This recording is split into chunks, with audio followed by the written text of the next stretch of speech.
Acharya Ashtotara Shatashishmat. His Divine Grace, A.C. Bhaktivedanta Swami Prabhupada Ki Jai. Grantaraj Srimad Bhagavatam Ki Jai. All glories to the assembled devotees. All glories to the assembled devotees. All glories to the assembled devotees. All glories to Sri Guru and Sri Gauranga. All glories to Sri Prabhupada.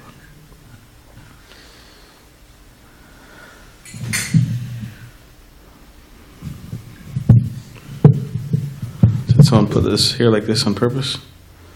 The mic?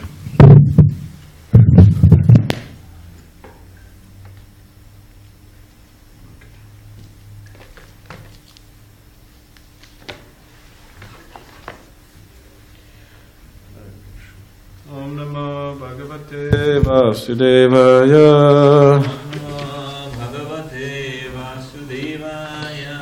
Om Namo Bhagavate Vasudevaya. Om Namo Bhagavate Vasudevaya. Om Namo Bhagavate Vasudevaya.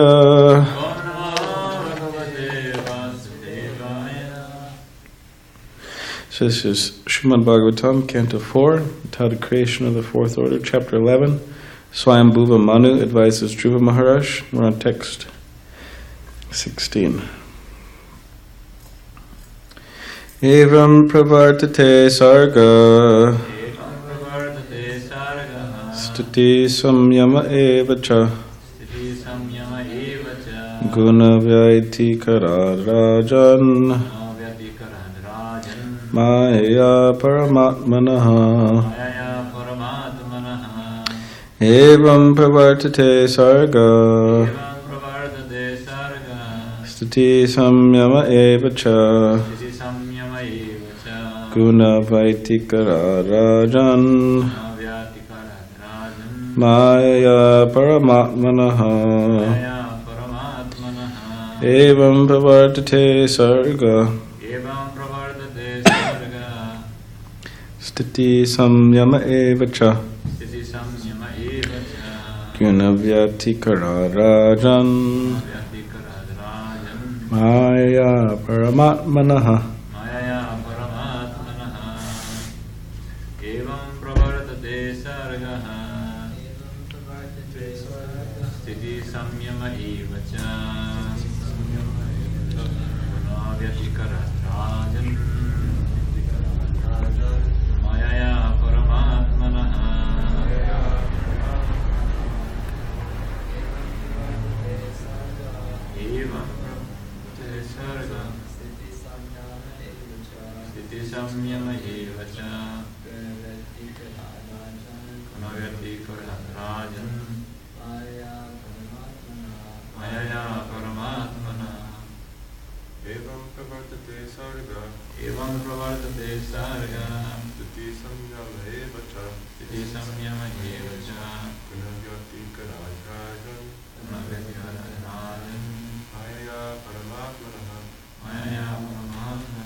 Word by word translation. Evam, thus, pravartate, occurs, sargaha, creation, stitihi, maintenance, samyamaha, annihilation, eva, certainly, cha, and, guna, of the modes, vaitikarat, by interaction, Rajan, O king, Maya, by the illusory energy, Paramātmanaha, of the Supreme Personality of Godhead. Translation. Manu continued, My dear Dhruva, it is simply by the illusory material energy of the Supreme Personality of Godhead and by the interaction of the three modes of material nature that creation, maintenance, and annihilation take place. Purport. First, creation takes place with ingredients of the five elements of material nature. Then, by the interaction of the modes of material nature, maintenance also takes place. When a child is born, the parents immediately see to its maintenance. This tendency for maintenance of offspring is present not only in human society, but in animal society as well. Even tigers care for their cubs, although their propensity is to eat other animals. By the interaction of the material modes of nature, creation, maintenance, and also annihilation take place inevitably. But at the same time, we should know that all is conducted under the superintendence of the Supreme Personality of Godhead. Everything is going on under that process. Creation is the action of the Rajogun, the mode of passion. Maintenance is the action of Sattvagun, the mode of goodness. And annihilation is the action of Tamagun, the mode of ignorance. We can see that those who are situated in the mode of goodness live longer than those who are situated in the Tamagun or Rajagun. In other words, If one is elevated to the mode of goodness, he is elevated to a higher planetary system, where the duration of life is very great. Urdhvam ganchati sattvasta. Great rishis, sages, and sannyasis who maintain themselves in sattva gun, or in the mode of material goodness, are elevated to a higher planetary system. Those who are transcendental even to the material modes of nature are situated in the mode of goodness. Those who are transcendental even to the material modes are situated in the mode of pure goodness. They attain eternal life in the spiritual world.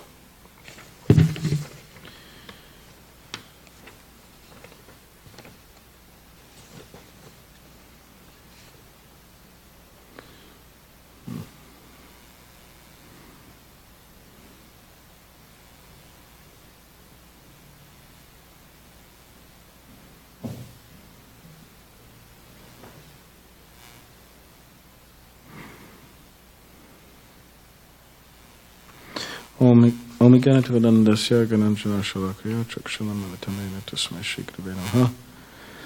Kam karidavacharam pangam langayate ganam yakripavatamaham vande shigurun gaditaranam vancha kabudavishcha kapasanavavacha paditanam pavanebhyo Vaishnavebhyo namo namaha. Shri Krishna Chaitanya Prabhu Nityananda Shri Advaita Gadadhar Shivasadi Gaurabhaktivinoda Hare Krishna Krishna Krishna Hare Hare Hare Rama, Rama Rama, Hare Hare. Hare Krishna.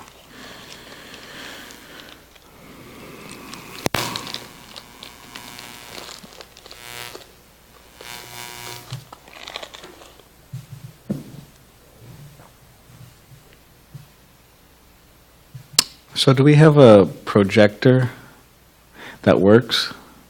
Yes, I do. You do? Yes. Oh, okay. Do you?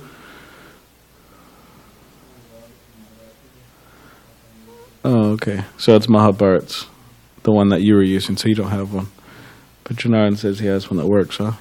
Okay. I don't know, maybe we should watch Following Srila Prabhupada twice a week or something. Because, I mean, Krishna, huh?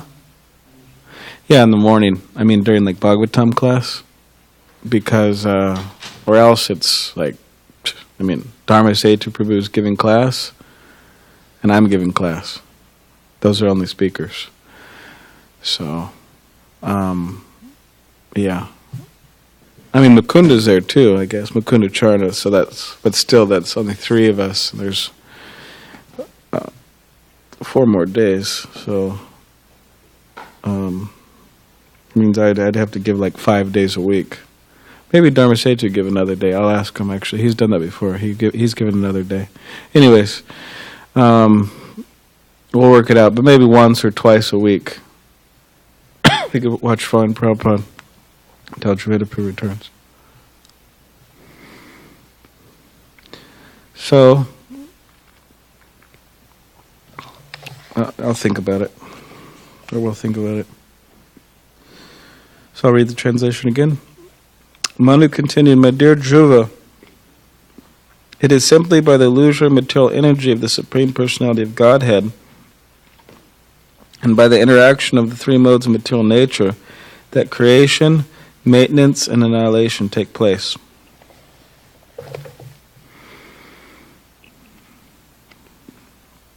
So, one who is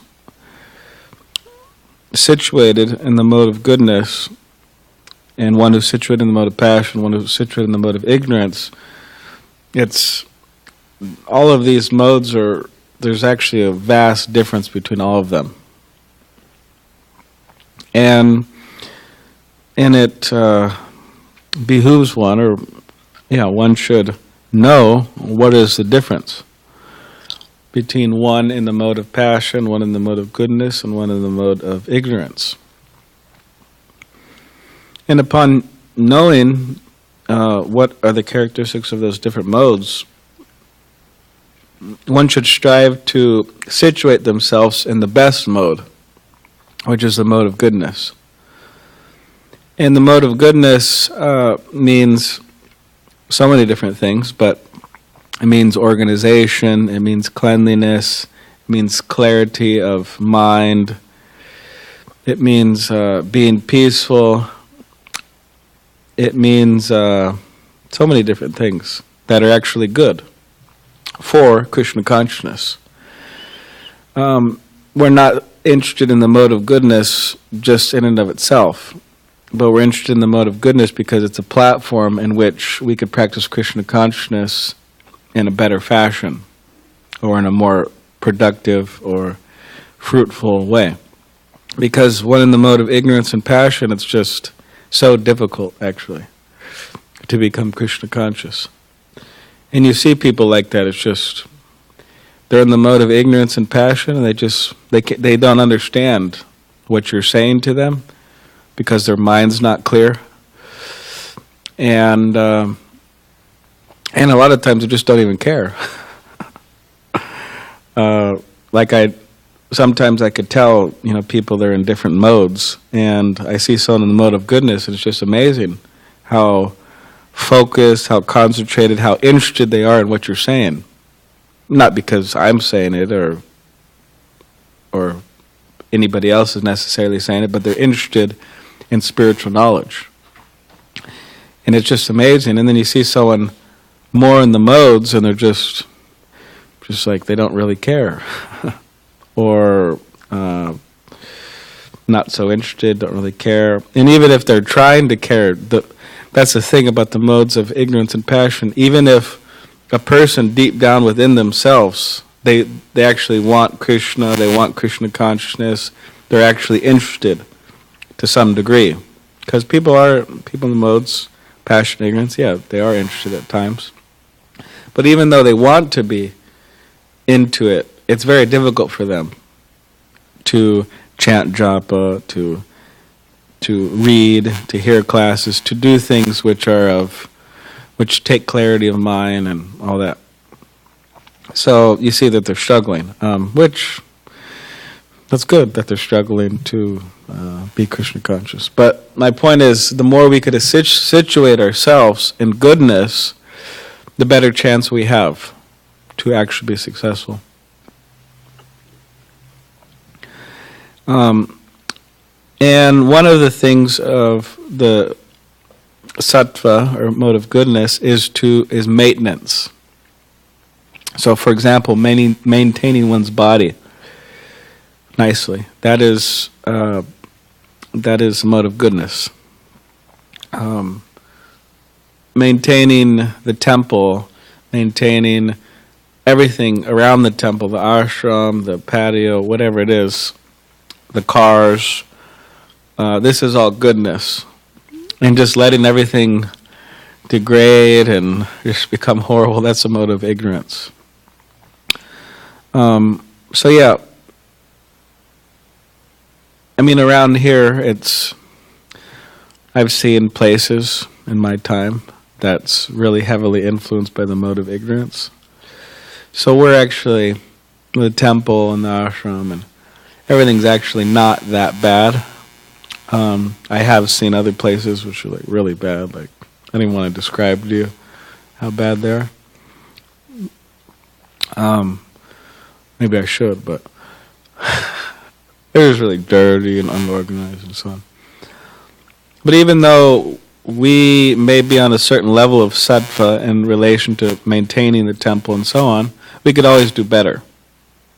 So the car, so that we have, they could always be taken care of more nicely. Our physical bodies for Krishna service could be taken care of more nicely. The temple and everything. So that takes some sattva, or some mode of goodness. Yes. Okay, like right here. Bring it away from the mic. Oh, yeah, what does that do? That's causing some interference. Oh, okay. I noticed that with the Okay. You're welcome. So yeah, that takes some sattva. just like in relation to maintaining one's physical body. Of course, devotees always, or not always, but sometimes, where to draw the line. We have examples of like Gaur-Kishoredas Babaji Maharaj, who, one of our spiritual teachers, he's there in the middle. The pictures, there's 5 pictures there, he's the one in the middle, Gaur-Kishoredas Babaji. So he was very extreme. And you know what he would have for breakfast sometimes? He'd be living on the bank of the river, and he'd just take the mud of the river and just eat it. Because he wanted his stomach to, because sometimes the stomach is complaining, is growling, and all that. He would just say, like that, eat the mud.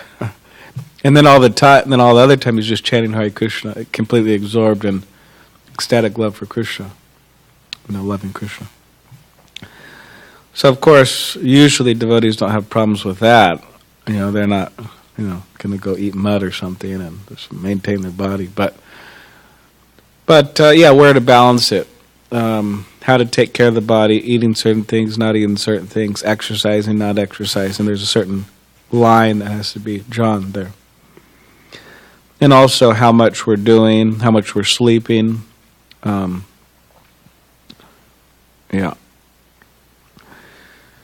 Prabhupada, he told my spiritual master one time in Bombay,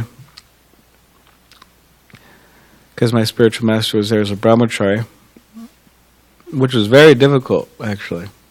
Extremely difficult. I mean, practically everybody would just snap. I mean, it means they couldn't actually do what he was doing, just staying there. Because it was just extremely austere conditions. They didn't have proper housing, and apparently there were these huge rats that almost looked like mini cats, and they would come in the nighttime, and they would bite your legs while you're sleeping, but somehow or other you didn't notice.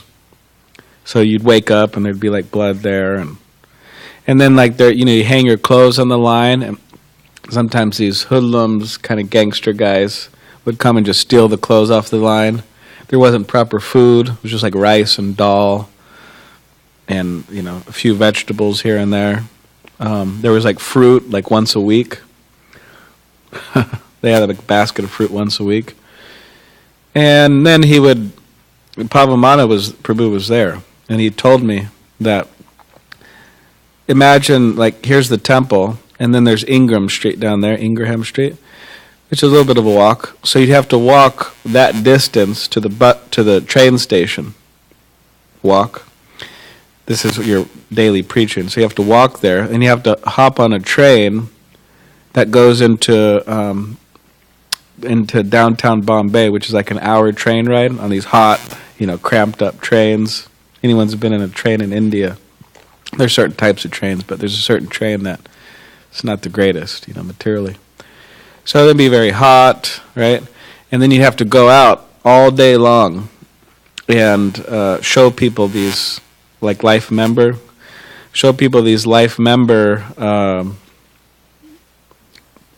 they had like pictures of like temple and what they wanted to build and all that. So they'd ask people for donations. And a lot of people just say, oh no, get lost or whatever. I mean, some people would be giving donations, but... And then you have to come all the way back and all the way back to the temple and like that. So it's actually quite difficult circumstances. And devotees would have a saying, they say, oh, Prabhupada, I'll serve you in hell, I'll serve you in heaven, but I won't serve you in India. Because at that time it was so difficult. So he stayed there, and he would work very hard. So one particular time he came back and he would give Prabhupada reports, like what happened and everything, because Prabhupada spent some time there. So he'd give him reports, and then he noticed that a spiritual teacher is looking quite ill. So then Prabhupada, he told him that, oh yeah, it's not so good that, you work hard for 1 or 2 days, and then you're sick and you have to rest for 3 days. He said that's not so good. So in other words, to try to balance it out. Of course, I wouldn't say that was passion or ignorance. I would just say that's his enthusiasm, to serve, but still, try to balance. So yeah, maintenance is very important. We have to maintain our spiritual lives.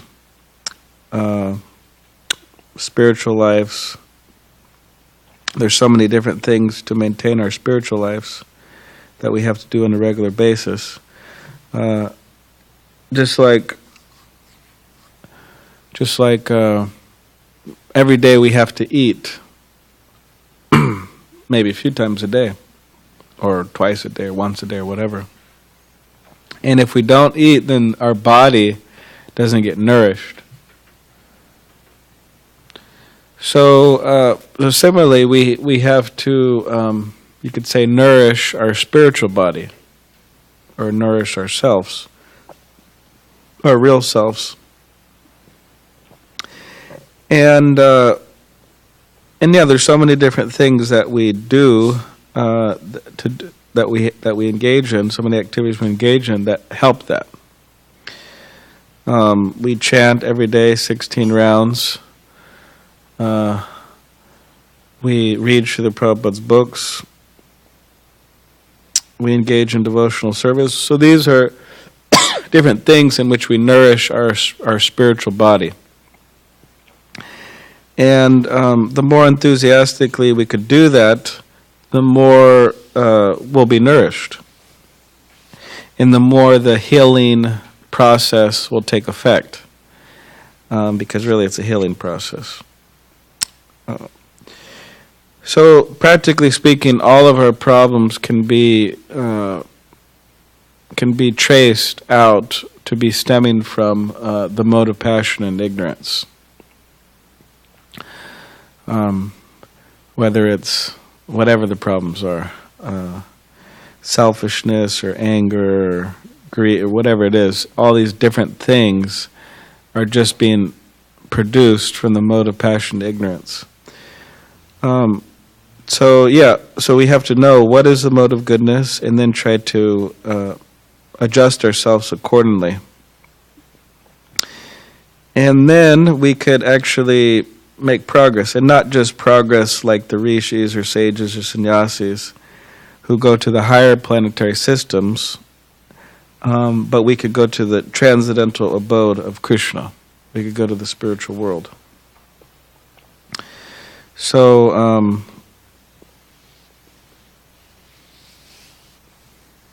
we have to try for that.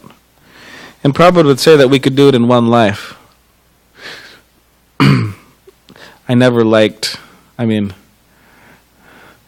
there's an idea, Prabhupada also said that you could, in many lives, it might take a few lives or everything like that, but I always liked the idea of one life. Because one life, you just surrender to Krishna, and then you go to the spiritual world, and you're there with Krishna and the whole spiritual world.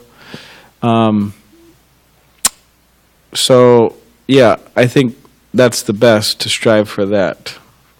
Why wait for so many lives? We could just do it in this life. And there may be so many, you could say, things working against us. Whether it's our bodies, whether it's our minds. Usually those are the main things, our bodies and minds. But there could be other things, our health, this, that, so many different things, which is part of the body health, that may be working against us, our karma. So, okay, that may be there, but we should still strive for perfection in this life, and also know that Lord Chaitanya Mahaprabhu, Lord Nityananda, they're the most merciful, right? They're the most compassionate incarnation, so they're more than willing to help if we do our part. So, we want to strive in this life to achieve success. So yeah, that's also very important to try to make it in this life. Huh? Do or do not, there is no try. Okay. Those are words from the great sage Yoda from the, what is it, Star Trek? Star Wars? Okay, Star Wars.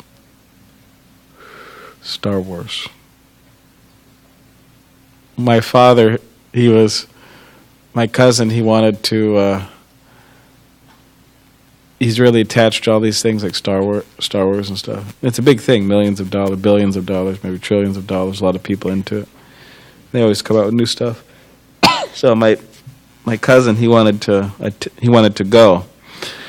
So then my father, he was pushing my father to go too. And then my it was here in SanDiego. My father said, "Oh, hey, you should go." He's telling me you should go. I say, no, I don't think I want to go. It's like, because it's like a 3-hour thing. I said, I don't want to go. And then, no, it was in the movie theater. Yeah, he was wanting me to go, but I didn't go.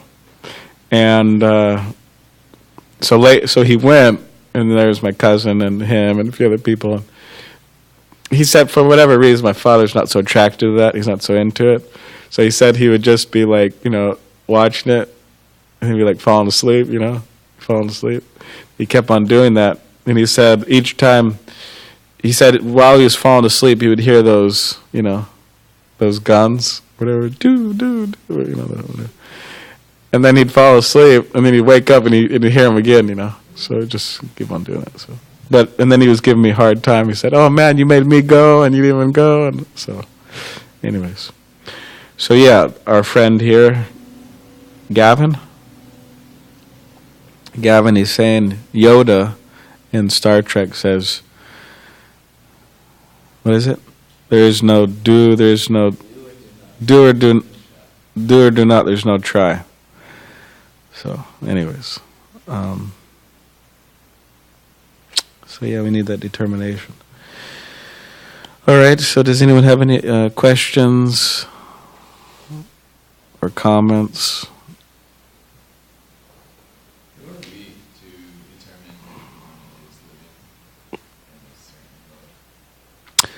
Yeah, that's true. Who are we to determine if someone's living in a certain mode? That's true. Yeah. Well, Bhagavad Gita, Krishna speaks in Bhagavad Gita, what are these different modes?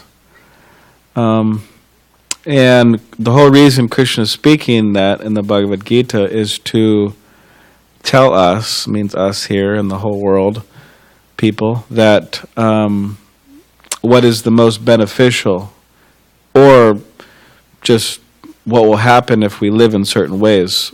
If we live in certain ways, what will be the result of living in that way? So, and naturally, Krishna encourages in Bhagavad Gita to live in the mode of goodness, because that's the most, the best mode to engage and to become Krishna conscious, which is our nature, according to Bhagavad Gita and other books, to be lovers of Krishna. So yeah, the knowledge is coming from Krishna, and for us, who are we to say, what mode is someone in? Yeah, that's true.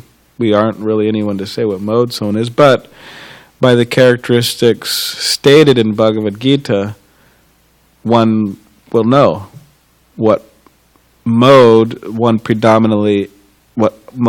other people are predominantly in, and what mode one is predominantly influenced by. And in terms of caring, any spiritual practitioner, he or she does care for people's welfare. So by determining what particular mode one is in, one could try to help that person or assist that person in their spiritual life. Or, yeah. And also, some of these things are just kind of stated with the idea of like the dangers of being in the mode of ignorance and passion. Like if I or somebody is using a particular example of someone in the modes of ignorance and passion and how they have a hard time in spiritual life, it's not for, the purpose of deprecating that person or putting that person down, which is an anonymous person in this case. Imagine man or woman. It's just for the purpose of discouraging living in those particular modes because they're dangerous and not beneficial. So that's sometimes why we speak in that way, either anonymously about the modes and people in the modes, or sometimes we may use names and this and that with the idea of teaching. But the idea is it's not supposed to be like a malicious kind of, deprecating type of thing, or putting someone down for your own self-aggrandizement or pleasure. So yeah, Krishna in Bhagavad Gita says, what are the modes? So therefore we could also say, what are the modes? Following Krishna's instructions or cue. And the reason we care is to try to encourage people not to live in certain ways and also help others. So, do you have anything else to say about that? Yeah.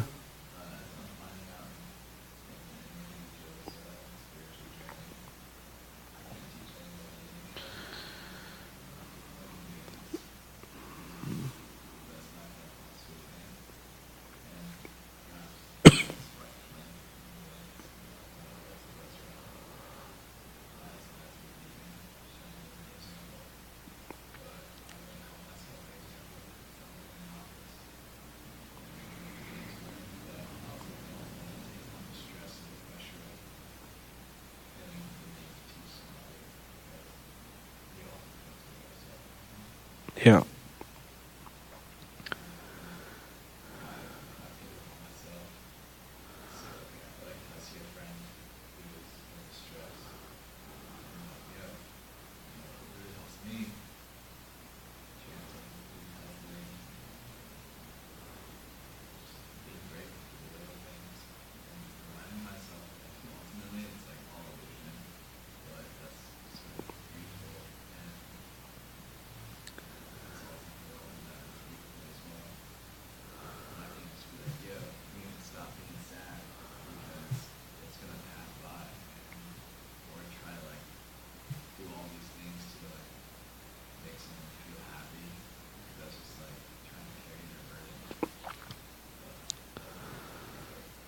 Yeah. Yeah, there's like two things. It's like sometimes people, they want to be self-appointed gurus, and they want to be, have students and disciples and teach people and whatever else comes with that. And I'm specifically talking about, just people, they themselves don't have a guru, and they themselves, frankly, aren't qualified to be a guru. So there's those type of people, the self-appointed gurus, and then there's, like you're mentioning, certain people, they don't want to take on the stress, or they feel they can't help others, like that. Or it's all illusion, or this and that. So there's like a middle ground, like a balance, in which one doesn't have to be a full-on self-appointed guru. That's not good, but even one doesn't have to be a bona fide. I mean, it's good to be a guru, but one doesn't have to be a full-on guru necessarily.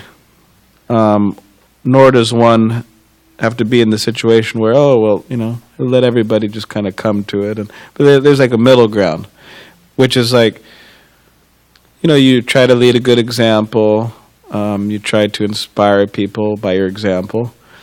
And also, you will reach out to people who are willing to be encouraged.